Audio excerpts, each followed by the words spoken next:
for Kobe Bryant. And he played against some of the all-time greats. He came up in the 80s with Bird and Magic, Elijah Wan, some of the Barclays, and all those guys, Skip. But I don't know, it's hard for me to believe that he had any more respect for those guys than he had for Kobe Bryant. And he said the reason why he was more mentally tough maybe than he was is because he had to deal with his fans, because everybody thought Kobe was trying to copy. He basically copied every single thing, the way he walked, the way he chewed his gum, he stuck his tongue out of his mouth, he put the little the armband on his elbow, he pulled the knee sleeve down to his calf. He did everything just like Kobe. He just had, just like Michael, he just had hair. So having to deal with that, and I think the thing is, Skip, in order to be a historically great player, transcendent player, you have to be able to compartmentalize, because there's a lot of times that you're dealing with things off the court or off the field or whatever your profession is that no one knows. Only you know.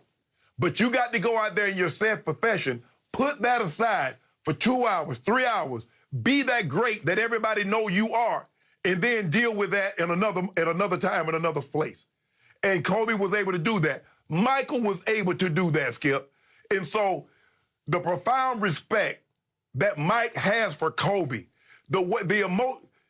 Skip, is really the only time that he really shows emotion. He broke down when he was trying to, Skip, I remember when he was at Kobe's homegoing, and Mike broke down trying to talk about him. That was the first time that I believe people saw a human side of Michael, with the exception of The Last Dance. And you saw a little bit of that, but this was raw.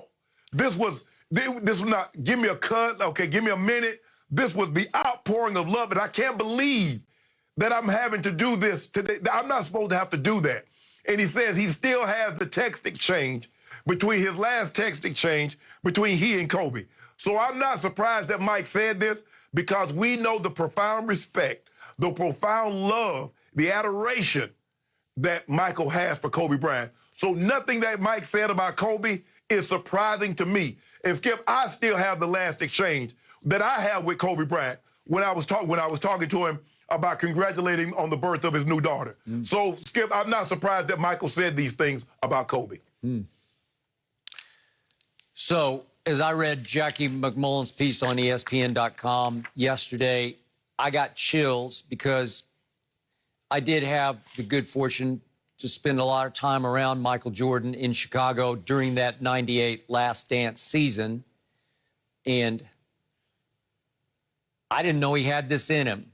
But he has it in him for one man and one man only, the late, great Kobe Bryant. And as he said at Kobe's memorial, this is what Kobe does to me, as he broke down and cried. Right. And then he added, even though he can be a pain in the ass. Well, he was a good pain in the ass for Jordan for all those years, because he just drove him crazy, texting, calling, asking questions. How do you do this? How did you do that? Why? To explain. Shooting angles, release points, just relentless obsession with trying to be like Mike, to beat Mike. Yes. And to me, the statement that Michael made about he was even mentally, maybe even mentally tougher than I was, in a way, it's Michael, he's giving himself a compliment. I don't want to overstate this, but he's basically saying he was mentally tougher because he was trying to outdo me, and it's virtually impossible, but he came close. Right. And Michael has two sons who became sort of marginal college basketball players at UCF. And you know how Michael is. You're either great or you're not. And not that he doesn't love his two sons, but Kobe became his son. It wasn't little brother. It was like a son. He tried to raise him in a basketball sense, and he kept it pretty quiet. Both of them kept it pretty quiet. They did. So it was off radar, and it only spilled out at the memorial service, and as you'll see this Saturday when he introduces them, and they obviously put him in the Hall of Fame. But Skip, before you go ahead. Skip, before you go, one other person can generate this kind of emotion out of Michael Jordan, his father. Man. When he talks about his father, that's the only other person that I've ever seen Michael open up, and you see all of a sudden, he's human. Yep. he's just not all nothing gets to me. I'm all basketball. He shows a human side. He shows that your man. And for his father and Kobe, Skip, he didn't always have the relationship with Kobe. Skip, you remember in the All-Star game? He called him the little Laker boy. He did. He's like, hell, I went passing the ball. I think, hey, you want to shoot it? Go get the rebound yourself. But Kobe was so persistent. Skip, you know how it is, it's like a child and his father. He tugged on his pants long enough. Will you buy me this, Mike? Will you buy me this? Will you buy me this? Yep. And pretty soon, Dad breaks down and said, okay, boy, go get it.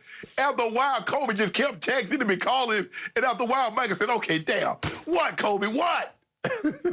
I agree. And yet, as Jordan said to Jackie McMullen, that he's talking about as he introduces Kobe into the Hall of Fame, that he's going to let his emotions go again. He's not going to guard anymore because it's real. And he said, that's the humanistic side of me, to your point. People tend to forget I do have one. Right. And remember, that was his biggest regret about the documentary, The Last Dance, is that you're seeing that practice, you know, that archive practice footage no one had ever seen before. And he is coming across, you and I went back and forth for days about this, but he was coming across as cutthroat, cold-blooded, you-know-what, as he ridiculed his teammates, sometimes punched his teammates to motivate his teammates. And a lot of people said, God, what a bad guy. And I said, well, that's how he went 6-0 in the finals with 6 MVPs, because that's what he was made of, and it all worked. That was his way of motivating his teammates. Maybe it wouldn't work for anybody else, but it worked for him. Right. But I also think as he rises up in age towards 60 years of age, he starts to think, gee, am I coming across like a really bad guy? Well, maybe to a lot of people. So I think he is relishing the opportunity to, so to speak, let his hair down. Not that he has much to let down, but he's just going to let it fly. Just be real, 100%. Michael Jeffrey Jordan, and you're going to get that on Saturday, and I appreciate that. Skip, for the longest time, Michael Jordan was guarded. Yeah. Remember, he would not do an interview unless he was suited and booted. He was fully dressed, had the earring. So he always was going to be on his best behavior. And it was like, well, damn, does he go to bed in a suit? Because I never see him less than immaculate. So he was so guarded. He was so guarded because he thought that any sign of emotion was a sign of weakness, and he didn't want that. So now, Skip, he's away from the game. It's okay. I think the biggest thing that Michael had is that he never showed vulnerabilities. So now, Skip, showing this emotional side of him, he shows that he's vulnerable. He showed that I am human, and that things that I may have said or you don't think impacts me, they really did. They really does. And I feel what you're feeling right now for Kobe, magnify that times 25, because I knew him in a way you guys didn't. I had one-on-one conversations. And remember, Skip, it was about a thing of tequila that Michael Jordan had sent Kobe. Jordan's brand of tequila that he had sent him. And Kobe said, bro, this thing, you hit it out the park with this one. So he had a very unique relationship, and Mike was willing to let his guard down. Not for many people. Maybe for his family. Dad, for sure, we know because how his dad tragically passed. Yep. And Kobe. That's really the only time that we've seen Mike let his guard down. I agree. So let me hit you with a quick anecdote that I've read in a new book that's coming out by the great Tim Grover, who trained both Jordan and Kobe. Okay. The new book, I'm reading an advanced copy. It's soon to be out, called Winning.